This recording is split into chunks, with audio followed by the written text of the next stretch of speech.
கிறிஸ்துவுக்குள் மிகவும் பிரியமான என் அன்பு தேவ பிள்ளைகளே, இந்த நாளில் நம்மை வழிநடத்தி வருகிற தெய்வத்தை துதித்து ஸ்தோத்திரம் பண்ணி நாம் பாடி மகிமைப்படுத்த போகிறோம். எல்லாரும் சேர்ந்து ஒரு அருமையான பாடலை பாடி ஆண்டவரை துதிக்க போகிறோம். அக்கினியில் நடந்து வந்தோம், ஆனால் சேதம் ஒன்றும் இல்லையப்பா.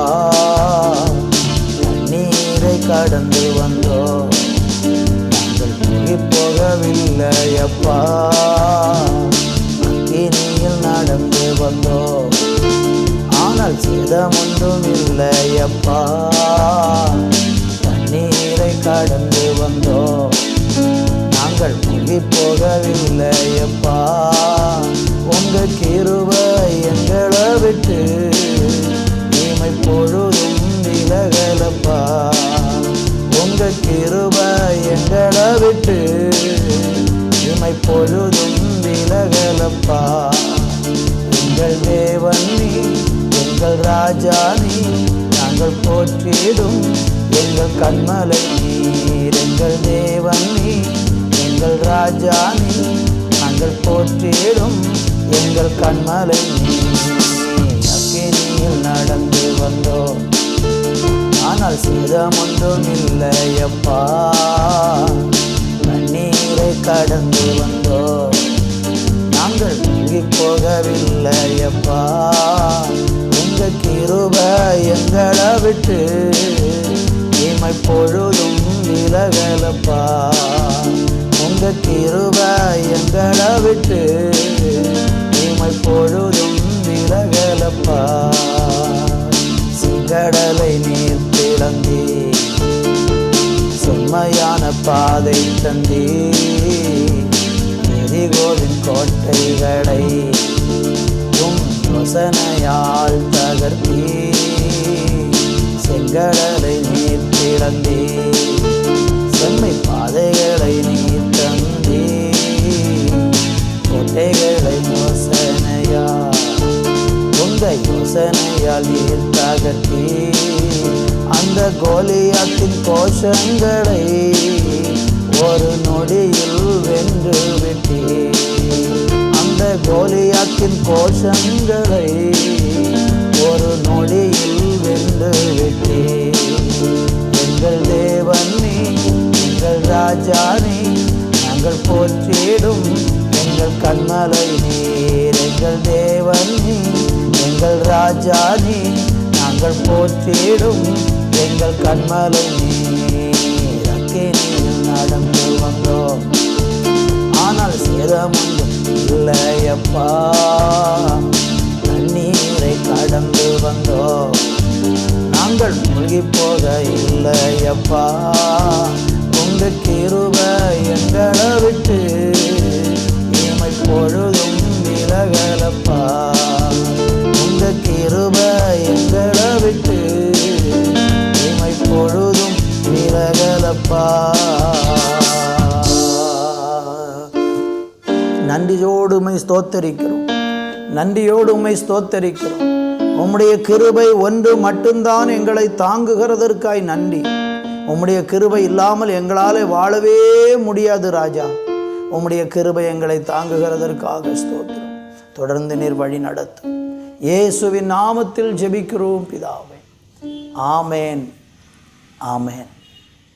அன்பான தேவனுடைய பிள்ளைகளே, இந்த நாளிலே வாசிக்கும்படியாக சங்கீதம் 62:12 நான் வாசிக்கிறேன்.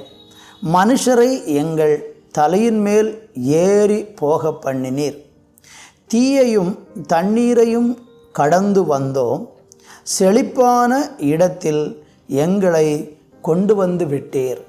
தேவனுடைய பிள்ளைகளை வாசித்து கேட்ட இந்த வேத வசனம் நம்முடைய வாழ்க்கையில் ஒரு அருமையான பாடத்தை நமக்கு கற்றுக் கொடுக்கிறது.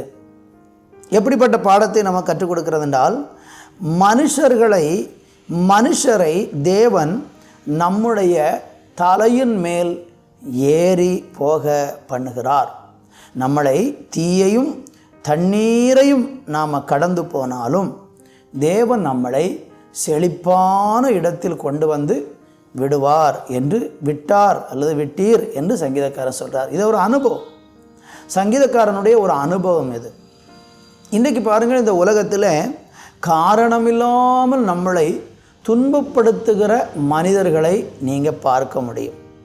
ஒவ்வொரு மனிதனும் உண்மையாகவே உத்தமமாகவே ஆண்டவருக்காக இந்த உலகத்தில் வாழ்ந்து கொண்டிருக்கும் போது, ஆண்டவரை சேவித்து யாருக்கும் எந்த தீமையும் செய்யாமல் நாம் சில நேரம் வாழ்ந்தாலும், சில மனிதர்களுடைய உள்ளத்திலே பிசாசு பொல்லாத சிந்தனைகளை ஏற்படுத்தி அவர்கள் உண்மையான மனிதர்களுக்கு விரோதமாக தீமையான காரியங்களை அவர்கள் செய்கிறதை நம்ம பார்க்க முடியும்.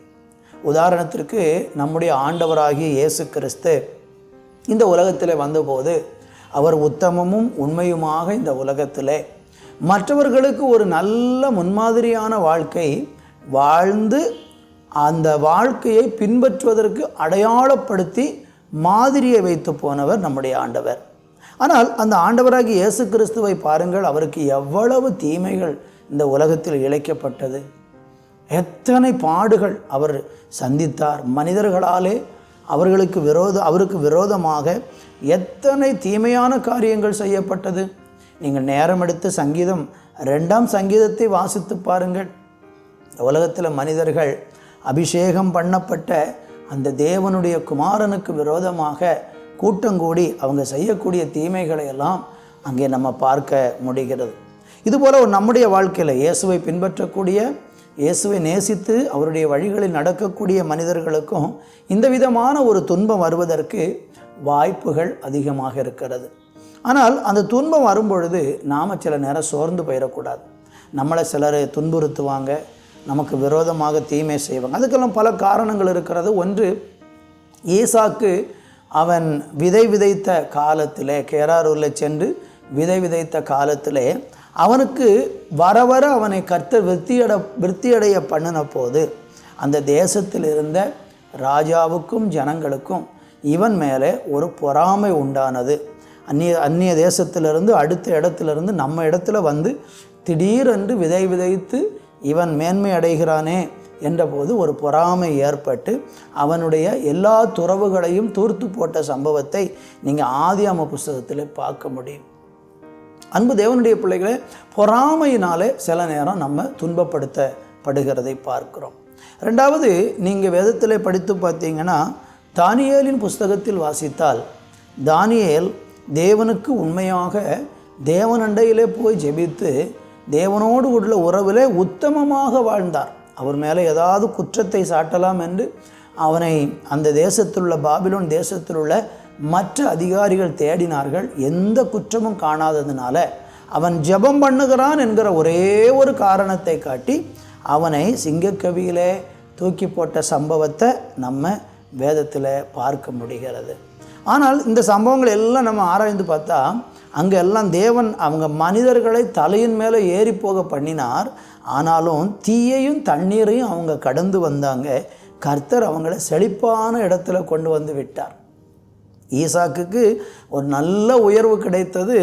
கடைசியில் ராஜாவே மனம் உடைஞ்சு போய் வந்து, நீர் உண்மையாகவே உம்மோடு கூட தேவன் இருக்கிறார், நாங்கள் அதை அறிந்திருக்கிறோம் என்று சொல்லி உம்மோடு கூட நாங்கள் உடன்படிக்கை பண்ணுகிறோம் என்று அவர்கள் ஈசாக்கினிடத்தில் வருவதும், ஈசாக்கு அவர்களுக்கு விருந்து பண்ணி அவங்களோட உடன்படிக்கை பண்ணுறதை பார்க்குறோம். பாருங்கள், ஒரு நாள் துன்பம் அனுபவித்தார், ஆனால் ஆண்டவர் செழிப்பான இடத்துல கொண்டு வந்து விட்டார்.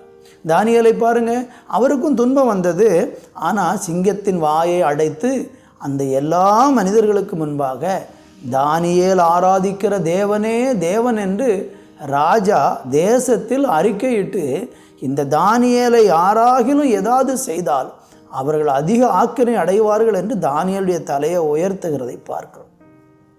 அதில் காரணம் இல்லாமல் நம்ம மேலே குற்றஞ்சாட்டப்படும் போது நாம் பொறுமையாக சகித்தால் தண்ணீரையும் தீயையும் கடந்து செல்வோம், வந்தோம் செழிப்பான இடத்துல தேவன் கொண்டு போவார். இந்த துன்பத்துக்கெல்லாம் சேர்த்து பல மடங்கு இன்பத்தை தருவார். துன்பத்தை கண்ட வருஷத்திற்கு சரியாக இன்பத்தை தருவேன் என்று சொன்ன தேவன் உங்கள் வாழ்க்கையில் செய்வார். நீங்கள் மனம் தளர்ந்துடாதீங்க. நம்ம தைரியமாக நிற்போம்.